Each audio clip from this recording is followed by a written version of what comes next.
안녕하세요. 오늘은 플래너 작성법, 주간 플래너에 대해서 먼저 알아보도록 하겠습니다.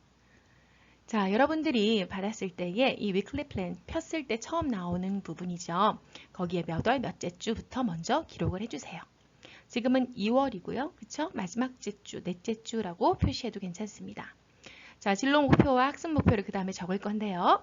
각자의 진로 목표, 우리 조이에서 했죠? 자, 각자의 진로 목표 적어주시고 학습 목표는 뭐 중간고사든 아니면 여러분들이 생각할 때 시험이 없는 친구들은 나의 어떤 취약 과목에 대한 어떤 그 기본적인 실력을 올린다든지 그런 식으로 적어도 좋을 듯해요. 자, 그 다음에 주간 고정 스케줄로 넘어갑니다. 주간 고정 스케줄에서는 제일 먼저 고정 시간을 쓰는 거예요. 가장 먼저 뭐가 있을까요? 네, 학교가 있겠죠. 여러분들이 등하교 시간을 마음대로 조정하면 큰일 납니다. 자, 등하교 시간을 적은 후에는 네, 수면 시간을 적어야겠죠. 여러분들의 지금의 방학 동안의 수면 시간은 엉망일 텐데요. 자, 항상 누누이 얘기했지만 12시에서 7시까지의 수면 시간이 가장 적당합니다. 자, 그렇게 자고 나면 우리가 반드시 먹어야 될 게 있죠? 네, 먹고 합시다. 자, 아침, 점심, 저녁 식사 시간을 써 놓으시고요. 그 다음에 해야 될 것은 바로 학원 시간입니다.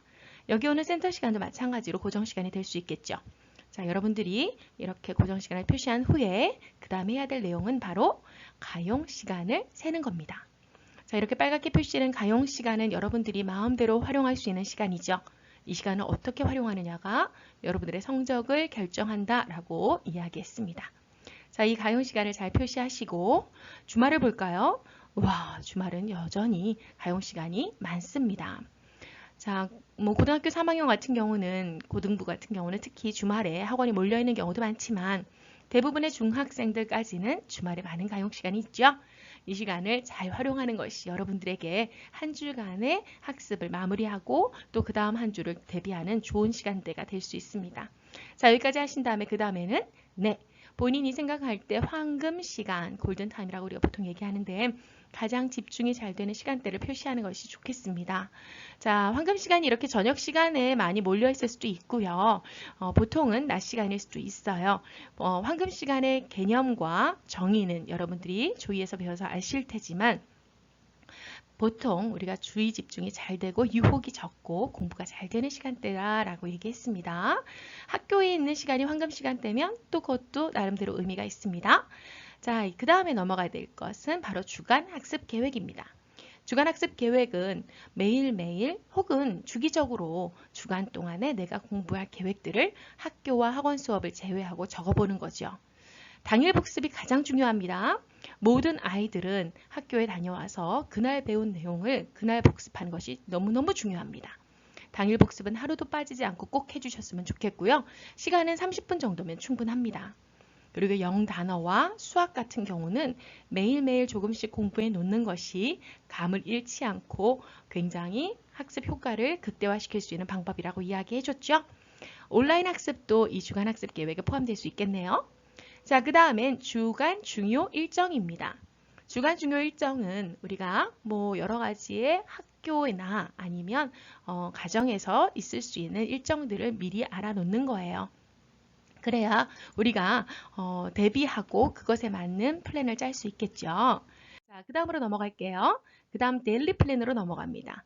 자, 데일리 플랜에서는 가장 먼저 당연히 며칠, 무슨 요일을 표시하는 것이 좋겠습니다.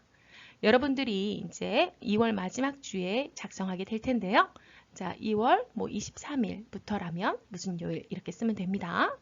자, 그리고 여러분들이 데일리 플랜을 작성할 때 꼭 잊지 말아야 할 부분은 진로 목표, 학습 목표, 월간 계획, 주간 계획을 기준으로 세우셔야지 데일리 플랜을 세울 때 나는 오늘 할 게 아무것도 없네? 이런 식으로 넘어가시면 안 됩니다. 자, 스케줄을 적을 때는 먼저 처음 했던 것처럼 고정 시간을 적습니다. 고정 시간을 적은 뒤에 고정 시간을 묶어서 표시하시면 됩니다. 자, 그런 다음에 그 고정 시간을 보시고 옆에 적는 것은 우선순위예요. 자, 우선순위를 적을 때는 여러분들이 여기에서 배운 것처럼 조이에서 우선순위에 대해서 굉장히 중요하게 가르쳐 드렸죠. 자, 중요하고 긴급한 일은 1번. 중요하지만 긴급하지 않은 일은 2번. 중요하지 않고 긴급한 일은 3번, 중요하지도 않고 긴급하지도 않은 일은 4번이 되겠죠.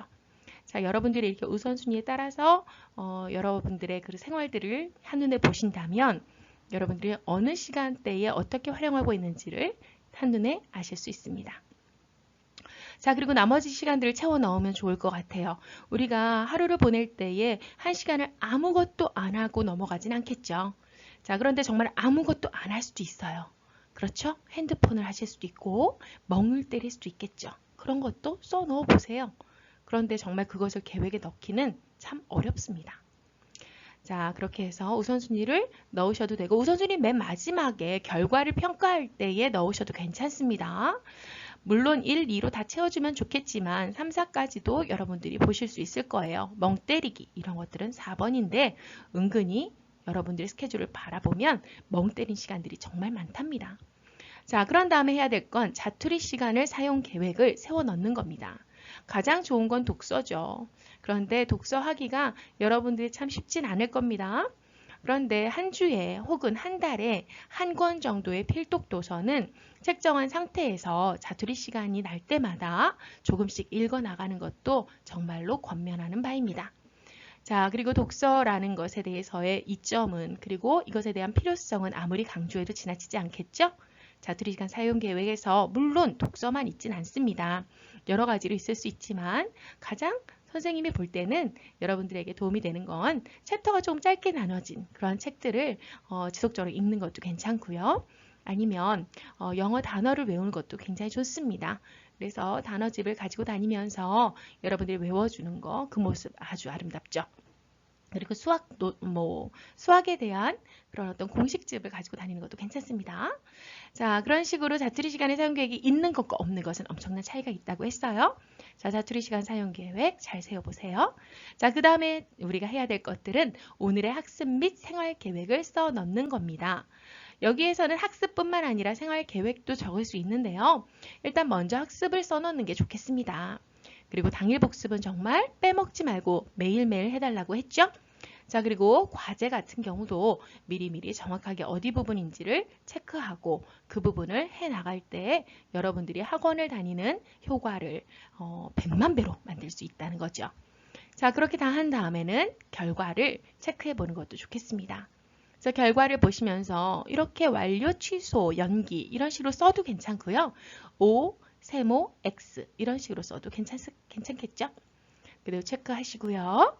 자, 그 다음에 넘어갈게 오늘의 생활 점검입니다. 자, 여러분들이 이 플래너를 작성할 때는 그 전날 저녁에 작성하는 게 가장 좋습니다. 전날 저녁에 작성하시고 늦어도 그 다음날 아침에는 작성을 해야 그 날의 플래너라는 말이 맞겠죠. 학습 및 여가를 먼저 계획하고 실천하는 게 좋겠고요. 수업 전 1분 복습, 경청, 수업 후 1분 예습. 자, 이거는 우리가 보통 학교 생활에 맞추어진 것이기 때문에 방학 동안에는 해당 사항이 없겠지만 여러분들이 이것에 대해서 지속적으로 깨닫고 있기 위해서 우리가 표시해 놓은 것입니다. 자, 마지막으로 이제 오늘 하루의 만족도에 대해서 여러분들이 솔직하게 자기를 성찰하고 반성하는 시간입니다. 자, 무조건 100을 표시하는 그런 긍정적인 낙관적인 아이들도 있어요. 그리고 무조건 요 근처에 맴도는 비관적이고 비판적인 아이도 있습니다. 정확하게 본인이 생각할 때 내가 오늘 하루 플래너에 계획된 대로 내 삶이 짜임새 있게 살았는지를 체크하는 것이 좋겠습니다. 자, 그 다음에는 마지막으로 우리 플래너의 가장 큰 장점입니다. 자기 칭찬 2가지. 이런 식으로 적어 놓는 거예요. 내가 칭찬할 거를 내가 찾아주지 않는다면 다른 사람들이 나를 볼 때에 그런 부분에 있어서 자신감을 가지기 어렵답니다. 내가 나를 칭찬하는 것이 굉장히 쑥스러울 수 있는데요. 하다 보면 칭찬거리가 2가지가 아니라 10가지, 100가지로도 늘 수 있답니다. 자, 그래서 칭찬을 2가지 했다면 또 2가지를 써볼 것이 좋겠죠? 나쁜 신호와 잡생각, 신경 끄기입니다. 여러분들이 그날에 들어오는 어떠한 집중력을 방해하는 생각들이 있어요. 그런 생각들은 누구나 있습니다. 그런 것들에 대해서 한번 써보는 것도 괜찮습니다. 그리고 써보고 나서 그것에 대해서 내가 직접 답을 해줘봐도 괜찮아요. 그러다 보면 우리가 메타인지라고 해서 내가 나를 좀 객관적으로 바라보면서 그것에 대한 해답까지 내려주는 그러한 인지적 사고 능력을 길러낼 수 있답니다. 자, 여러분들 오늘 이렇게 플래너 작성법, 주간 플래너와 일간 플래너에 대해서 설명을 드렸고요. 여러분들이 이 플래너에 따라서 하루하루를 작성하고 살아갈 때에 여러분들은 시간의 노예가 되는 것이 아니라 시간을 다스리는 시간의 주인이 된다는 것 잊지 마시고 오늘도 얼른 피시고 작성해 보세요. 자, 여기까지였습니다. 감사합니다.